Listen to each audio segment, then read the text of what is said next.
2018 June 23 மதியம் 1 மணி அளவில் Delhi Cantt metro station பக்கத்தில் இருக்கிற சாலையில் ஒரு பெண்மணியோட சடலம் ரத்தத்தால் மூழ்கி கிடப்பதை சில பயணிகள் கவனிச்சிருக்காங்க.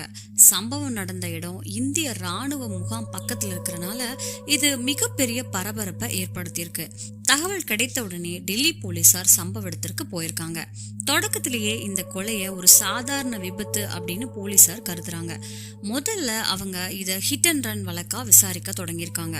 ஆனா சடலத்தோட அடையாளம் தெரிய வந்ததும் போலீசார் அதிர்ச்சி அடைஞ்சிருக்காங்க. கொல்லப்பட்ட பெண் சாதாரண பெண் இல்ல, இது ஹை ப்ரொஃபைல் கொலை வழக்கா மாறி இருக்கு. போலீசாருக்கு முதல்ல சந்தேகம் ஏற்பட்டிருக்கு. இது ஒரு கொள்ளையா அல்லது பாலியல் துன்புறுத்தல் தொடர்பான கொலையா? இதன் அடிப்படையில அவங்க அந்த கோணத்துல விசாரணையை தொடங்கியிருக்காங்க. ஆனா சடலத்தில் இருந்த அனைத்து நகைகளும் பாதுகாப்பாவே இருந்திருக்கு.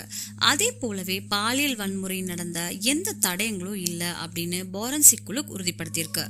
இருந்தாலும் பெண்ணோட அடையாளத்தை உறுதிப்படுத்த ஏதும் இல்லாதது போலீசார மேலும் குழப்பமடைய செஞ்சிருக்கு. அவங்களோட மொபைல் போனும் பக்கத்துல கிடைக்கல. அதனால போலீசார் முதல்லயே மரணமடைந்த பெண்ணின் அடையாளத்தை கண்டுபிடிக்க அதிக கவனம் செலுத்திருக்காங்க. முடிவில்லா திடலா இருக்கு. மரணமடைந்த பெண் யாரு? பெண்ணோட சடலம் மதியம் 1 மணி அளவுல கண்டுபிடிக்கப்பட்டிருக்கு. அதுக்கப்புறம் சில மணி நேரங்கள் கடந்தும் அவங்களோட அடையாளம் தெரியல. இதற்கிடையில டெல்லி காவல்துறையின் மற்ற அனைத்து காவல் நிலையங்களுக்கும் மரணமடைந்த பெண்ணோட புகைப்படங்களை அனுப்பி தனியா பெண்கள் மாயமாயிருக்கும் புகார் ஏதாவது உள்ளதா அப்படின்னு விசாரிச்சிருக்காங்க.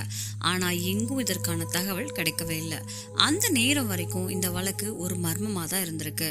சுமார் மாலை 4 மணி அளவுல நாராயண காவல் நிலையத்துல ஒரு ஆண் மகன் வந்தாரு. அவர் கவலையோட என் மனைவி காலை வீட்டுல இருந்து வெளியே போயிருக்காங்க, ஆனா இன்னும் வீடு திரும்பல, அவங்களோட மொபைல் போனும் சுவிட்ச் ஆஃபா இருக்குன்னு சொல்லியிருக்காங்க. அவரோட புகாரை கேட்டதும் காவல்துறையினர் அவர் கூறிய விவரங்களை வச்சு முந்தைய புகைப்படங்களை திருப்பி பார்த்திருக்காங்க. அவங்க மரணமடைந்த பெண்ணோட புகைப்படத்தை காட்டினாங்க. அந்த நபர் அதை பார்த்த உடனே அதிர்ச்சி அடைந்து இது என் மனைவி அப்படின்னு கதறாரு. இந்த புகார் அளித்த நபர் சாதாரண நபர் இல்ல, அவர் இந்திய ராணுவ அதிகாரி மேஜர் அமித் துவேதி தான். அவரோட அடையாளம் காண்பிச்ச பெண் அவரோட மனைவி சைலஜா துவேதி தான். சைலஜா பஞ்சாப் மாநிலம் அமிர்தசரஸை சேர்ந்தவர். சில வருடங்களுக்கு முன்பு அவரோட திருமணம் மேஜர் அமித் துவேதியோட நடந்திருக்கு. இவங்களுக்கு 6 வயசு பையன் இருந்திருக்காங்க. முந்தைய ஆர்மி பதவியிலிருந்து மேஜர் அமித் மாற்று பணியிடம் டெல்லிக்கு மாற்றப்பட்டிருக்கு. அதனால சைலஜா அவரோட கணவர் டெல்லி ஆர்மி குவார்டருக்கு குடிபெயர்ந்திருக்காரு. சைலஜா அழகிய புதிரான பெண்ணுன்னு சொல்லலாம். சைலஜா துவேதி ரொம்ப அழகாகவும் புத்திசாலியாகவும் இருந்திருக்காங்க. அவர் பல பியூட்டி கான்டெஸ்ட்களையும் பங்கேற்று வெற்றியும் பெற்றிருக்காங்க. மாடலிங் உலகிலையும் அதிக ஈடுபாடு கொண்டிருக்காங்க. அவங்க கொல்லப்படுவதற்கான காரணம் என்ன? கொலைக்கு பின்னுள்ள மறையுணர்வு என்ன? இது ஒரு சம்பந்தமான கொலையா இல்ல பழிவாங்களா? இது எல்லாமே போலீசாருக்கு இன்னும் தெரியாத புதிராகவே இருந்துட்டு இருக்கு. இது மிக உயர்ந்த ஹை ப்ரொஃபைல் வழக்கா மாறுது. டெல்லி காவல்துறையின் முக்கிய அதிகாரிகள் இந்த வழக்கை விரைவா கண்டுபிடிக்க தீவிர விசாரணை மேற்கொண்டுட்டு இருக்காங்க. கொலையின் காரணமும் கொலையாளியும் யாரு அப்படின்னு போலீசார் கவனம் செலுத்திட்டு இருக்காங்க. முதல்ல அமித் துவேதி விசாரணைக்கு அழைக்கப்பட்டிருக்காங்க. அவங்களோட கூறிய முக்கிய தகவல்கள் என்னன்னா, சில வாரங்களுக்கு முன்பு சைலஜா சின்ன விபத்துல காயமடைஞ்சாங்க. இதனால அவருக்கு டெல்லி ராணுவ மருத்துவமனையில பிசியோதெரபி சிகிச்சை தேவைப்படுது. அதனால அவங்க டெய்லியும் மருத்துவமனைக்கு போயிட்டு வர்றதா ஆர்மி வழங்கிய கார்லயே டிரைவர் அழைத்து செல்ல அரேஞ்ச்மெண்ட் செய்யப்பட்டிருக்குன்னு சொல்றாங்க. கொலை நடந்த நாள்லயும் அதே டிரைவர் அவரை மருத்துவமனைக்கு வெளியே இறக்கி விட்டுருக்காரு. ஆனா சில மணி நேரங்கள் கழிச்சு டிரைவர் மருத்துவமனைக்கு போய் பார்க்கும்போது சைலஜா இன்னைக்கு தினம் வரவே இல்லை அப்படின்னு மருத்துவமனை தெரிவிக்குது. இதை கேட்ட டிரைவர் உடனடியா அமித் துவேதிக்கு அழைக்கிறாரு. அமித் அவருடைய மனைவியின் மொபைல் எண்ணுக்கு அழைக்கிறாங்க. ஆனா அது ஸ்விட்ச் ஆஃபா இருந்திருக்கு. அதை தொடர்ந்தா அவங்களோட நண்பர்கள் உறவினர்கள் எல்லார்கிட்டையும் விசாரிக்கிறாரு. ஆனா எங்கும் இருந்தும் எந்த தகவலும் கிடைக்கவில்லை அமித் துவேதிக்கு.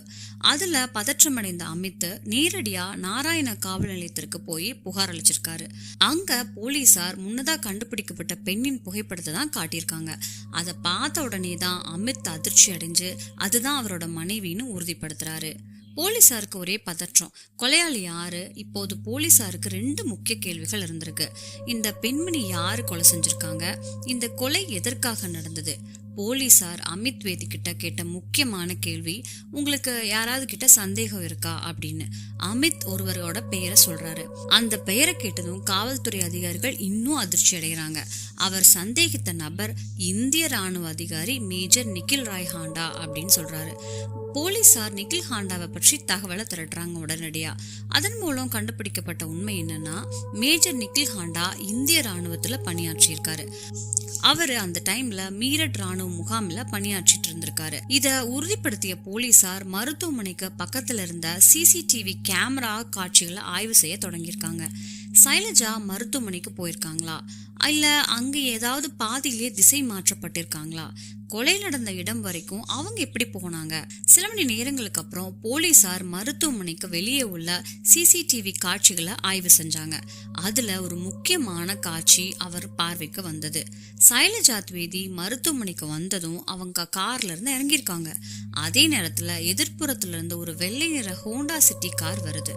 அந்த கார்ல இருந்து ஒரு நபர் வெளியே வந்து சைலஜாவோட சில நிமிடங்கள் பேசுகிறார். அதுக்கப்புறம் 2 பேரும் அந்த கார்ல ஏறி வெளியேறாங்க.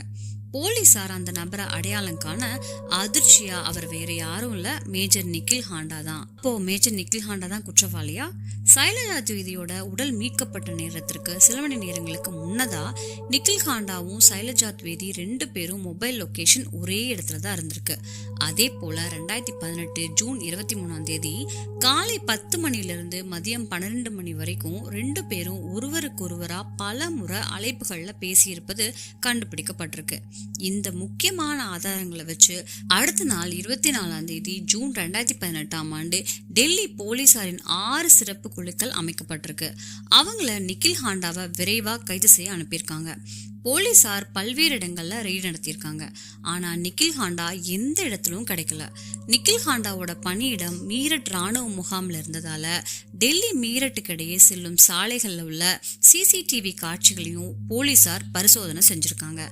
அந்த சோதனையில முக்கியமான ஆதாரம் கிடைச்சிருக்கு. டெல்லி ராணுவ மருத்துவமனையில பக்கத்துல இருக்க வெள்ளை நிற ஹோண்டா சிட்டி கார் மீரட் போற வழியில உள்ள டோல் பூத் கேமராவில தெளிவா பதிவாகிருக்கு. இதனால போலீசார் நேரடியா மீரட்டுக்கு புறப்பட்டு போயிருக்காங்க. அவங்க வந்ததுக்கு அப்புறம் சில நிமிடங்களுக்கு முன்புதான் மேஜர் நிக்கில் ஹாண்டா அந்த இடத்தை விட்டு வெளியேறி இருப்பது தெரிய வந்தது. உடனடியா அவருக்கான தேடல் தீவிரமாக்கப்பட்டிருக்கு. தொடர்ந்து அவரது 2வது மொபைல் எண்ணோட தகவல் கைப்பற்றியிருக்காங்க. இந்த மொபைல் எண் சிலருக்கே தெரிஞ்சிருக்கு. அதன் அடிப்படையில அவங்க போற இடத்தையும் போலீசார் கண்டுபிடிச்சிருக்காங்க. சில மணி நேரத்திற்குள்ள நிக்கில் ஹாண்டா பயணம் செஞ்ச வழியில அவரை காரை கண்டுபிடிச்ச போலீசார் வழியில வச்சு தடுத்து நிறுத்தி நிக்கில் ஹாண்டாவை போலீசாரால கைது செய்யப்பட்டிருக்கு. கைது செஞ்சதுக்கு அப்புறம் முதல்ல நிக்கில் ஹாண்டா சைலஜாவை நான் கொலை செய்யல, எனக்கு அவங்களுக்கு ஞாபகம் இல்லை அப்படின்னு சொல்றாரு. ஆனா போலீசார் அவங்களுக்கு அனைத்து ஆதாரங்களையும் காட்டுறாங்க. சிசிடிவி காட்சிகள், மொபைல் லொகேஷன், அவங்களுக்கு இடையான தொலைபேசி உரையாடல்கள் எல்லாத்தையும் காமிக்கிறாங்க. இதனால நிக்கில் ஹாண்டா உண்மையை ஒப்புக்கொள்ள தொடங்குறாரு. 2015ஆம் ஆண்டு நாக்லாந்து திமாப்பூர் ராணுவ முகாமில் மேஜர் அமித்தும் மேஜர் நிக்கில் ஹாண்டாவும் ஒரே இடத்துல பணியாற்றிருக்காங்க. அமித்தும் அவங்களோட மனைவி சைலஜாவும் குழந்தையோட அங்க குடியேறாங்க. நிக்கில் ஹாண்டா மட்டும் தனியா இருந்திருக்காங்க. அந்த நட்பு முதல்ல சாதாரணமா தொடங்கியிருக்கு. நிக்கில் ஹாண்டா அமித்தோட வீட்டிற்கு வந்து செல்வதா இருந்துட்டு இருக்காங்க. அங்கதான் அவர் முதலா சைலஜாவை பாக்குறாரு. பேச்சுக்கள் ஆரம்பிக்குது, பின்னர் நட்பா மாறுது. நட்பு அதிகரிச்சு அழைப்புகள், சந்திப்புகள், பின்னர் வீடியோ அழைப்புகளா மாறி இருக்கு. அமித் பணியில இருக்கும் நேரங்கள்ல சைலஜாவும் நிக்கில் ஹாண்டா வீடியோ அழைப்புல பேசிக்கிறத ஆரம்பிச்சிருக்காங்க. 2015 இருந்து 2018 வரைக்கும் இவங்களுக்கு 2 பேத்துக்கும் நட்பு அதிகமா நெருக்கம் ஏற்பட்டிருக்கு. ஆனா ஒரு நாள் 2018 அமித் வேதி வீடியோ அழைப்பின் போது சைலஜாவை பாத்துறாரு. இதனால அவங்களுக்கு இடையே கடுமையான சண்டை ஏற்படுது. அமித் வேதி நிக்கில தொடர்பு கொள்ளாத அப்படின்னு கட்டாயம் படுத்திருக்காரு. ஆனா சைலஜா மறைமுகமா நிக்கில தொடர்பு கொண்டுட்டே இருந்திருக்காங்க. நிக்கில் ஹாண்டாவோட வீடியோ கால்ல மனைவியை பார்த்த அமித் அதை ஏற்க முடியாம உடனே சைலஜாவை கடுமையா கேட்டிருந்திருக்காரு. அவங்க 2 பேருக்கும் சண்டை அதிகரிச்சு இனிமே நிக்கில தொடர்பு கொள்ளக்கூடாதுன்னு கடுமையா எச்சரிக்கை விடுத்திருக்காரு. அதே போல நிக்கில் ஹாண்டாவை நேரில் சந்திச்சு இனிமே சைலஜாவை தொடர்பு கொள்ளாத, இல்லைன்னா நிலைமை மோசமடையும்னு அழுத்தமா எச்சரிச்சிருக்காரு. இந்த சம்பவத்துக்கு அப்புறம் தான் நிக்கிலும் சைலஜாவும் கொஞ்ச நாட்கள் தொடர்பு வச்சு கொள்ளாம இருந்திருக்காங்க. ஆனா ஒரு சில மாதங்கள் கழிச்சு நிக்கில் அழுத்தத்தால மீண்டும் அவர்கள் பேச தொடங்கியிருக்காங்க. 2018 ஏப்ரல் மாதம் அமித் த்விவேதி பணியிடம் டெல்லிக்கு மாற்றப்பட்டதால் அவர் குடும்பத்தோட டெல்லிக்கு குடியேறாரு. இந்த நிலையில தான் நிக்கில் ஹாண்டா முன்னதாவே மீரட் முகாமுக்கு மாற்றப்பட்டிருக்காங்க. வீடியோ அழைப்பில் ஆகப்பட்ட சம்பவத்துக்கு அப்புறம் சைலஜா நிக்கில தொடர்ந்து குறையாவே தான் பதில் சொல்லிட்டு இருக்காங்க. அவர் பேசுறதுல பெரிதா ஆர்வம் காட்டல. ஒரு கட்டத்துல நிகிலோட அழைப்புகளை புறக்கணிக்கவும் தொடங்கியிருக்காங்க. ஆனா நிகில், நீ அமித்தை விட்டு எங்கிட்ட திருமணம் செய்யணும்னு சைலஜாவை கட்டாயப்படுத்த முயற்சி செஞ்சிருக்காரு. அது மட்டும் இல்லாம நான் உன் கூட மட்டும்தான் திருமணம் செய்வேன்னு அழுத்தமா கூறியிருக்காரு. இத சைலஜா அறவே மறுத்திருக்காங்க. நிக்கிலோட பைத்தியக்கார திட்டம் என்ன?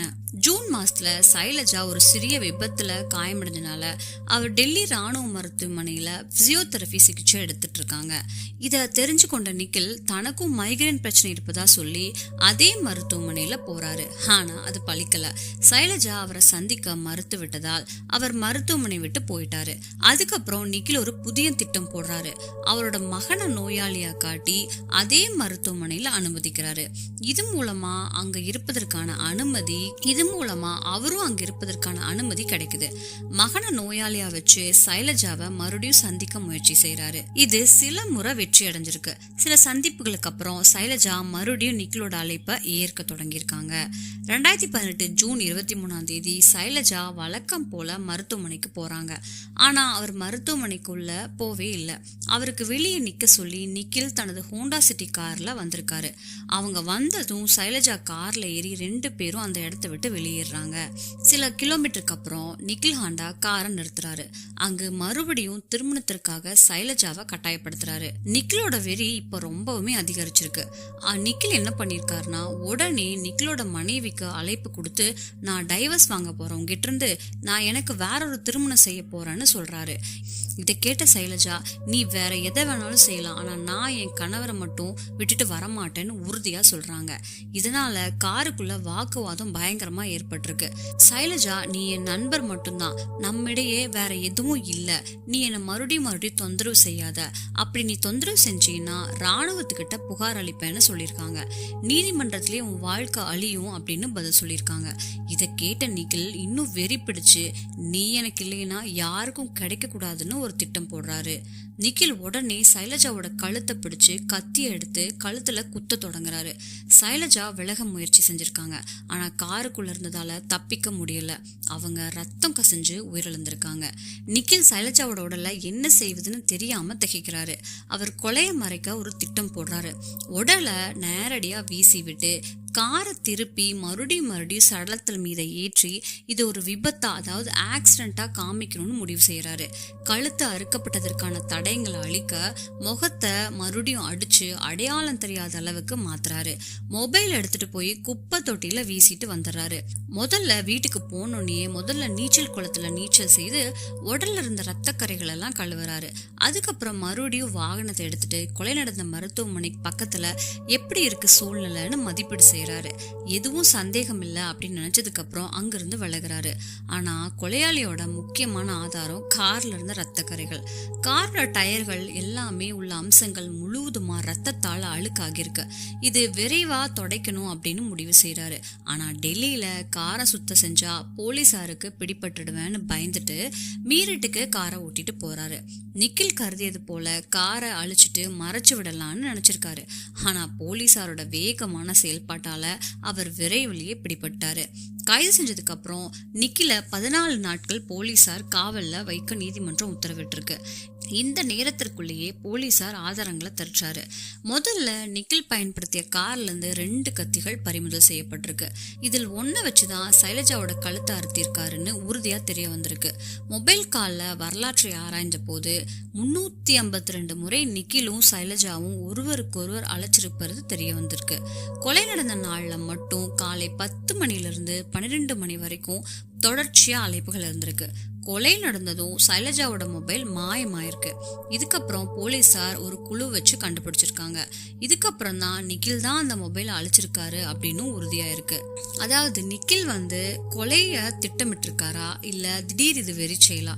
கொலை நிக்கிலால தான் திடீர்னு நடந்ததா இல்ல முன்கூட்டியே திட்டமிட்டதா? இந்த கேள்விக்கு தான் போலீசாருக்கு மிகப்பெரிய ஆதாரம் கிடைச்சிருக்கு. போலீசார் நிக்கில் மொபைலை கைப்பற்றி பரிசோதிக்கும் போது நிக்கில் கொலை நடந்த முன்பே ஒருவரை எப்படி கொல்லலாம், அதாவது ஹவு டு கில் சம்வன் அப்படின்னு கூகுள்ல தேடி இருக்காரு.